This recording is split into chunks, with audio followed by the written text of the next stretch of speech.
নমস্কার বন্ধুরা, আজ 17 জুলাই 2026 শুক্রবার এসে গেছি আজকের আবহাওয়ার আপডেট নিয়ে।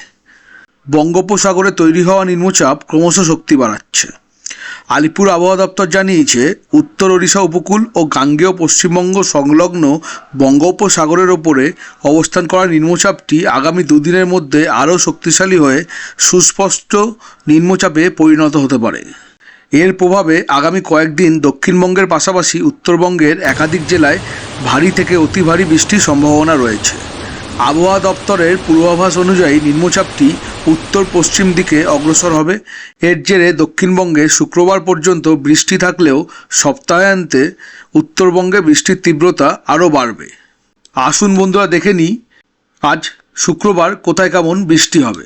বন্ধুরা, আজকে দক্ষিণবঙ্গের ঝাড়গ্রাম, পুরুলিয়া, বাঁকুড়া, আবার উত্তরবঙ্গের দার্জিলিং, জলপাইগুড়ি, কালিম্পং, আলিপুরদুয়ারে ভারী বৃষ্টির সম্ভাবনা রয়েছে। কালকে মানে শনিবার জলপাইগুড়ি, আলিপুরদুয়ারে অতি ভারী বৃষ্টিপাতের সতর্কতা জারি করা হয়েছে হাওয়া অফিস থেকে।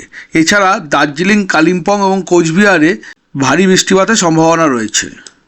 রবিবারেও উত্তরবঙ্গের 5 জেলায় অতি ভারী বৃষ্টির পূর্বাভাস রয়েছে। এই জেলাগুলি হল দার্জিলিং, জলপাইগুড়ি, কালিম্পং, আলিপুরদুয়ার এবং কোচবিহার।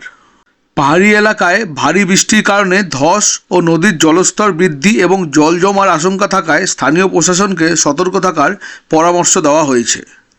বঙ্গোপসাগরে নিম্নচাপ সৃষ্টি হওয়ায় সমুদ্র উত্তাল রয়েছে, তাই 18 জুলাই পর্যন্ত কোনো মৎস্যজীবীকে সমুদ্রে যেতে নিষেধ করা হয়েছে আবহাওয়া দপ্তর থেকে। যারা ইতিমধ্যেই সমুদ্রে রয়েছেন তাদের নিরাপদ আশ্রয়ে ফিরে আসার পরামর্শ দেওয়া হয়েছে। আবহাওয়াবিদদের মতে নিম্নচাপের গতিপথ ও শক্তির ওপর নির্ভর করে আগামী কয়েকদিন বৃষ্টির পরিমাণে পরিবর্তন হতে পারে।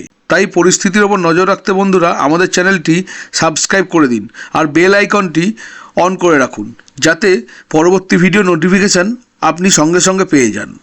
আর ভিডিওটা ভালো লাগলে একটি লাইক ও শেয়ার করে দিন। ধন্যবাদ, দেখা হবে পরবর্তী ভিডিওতে।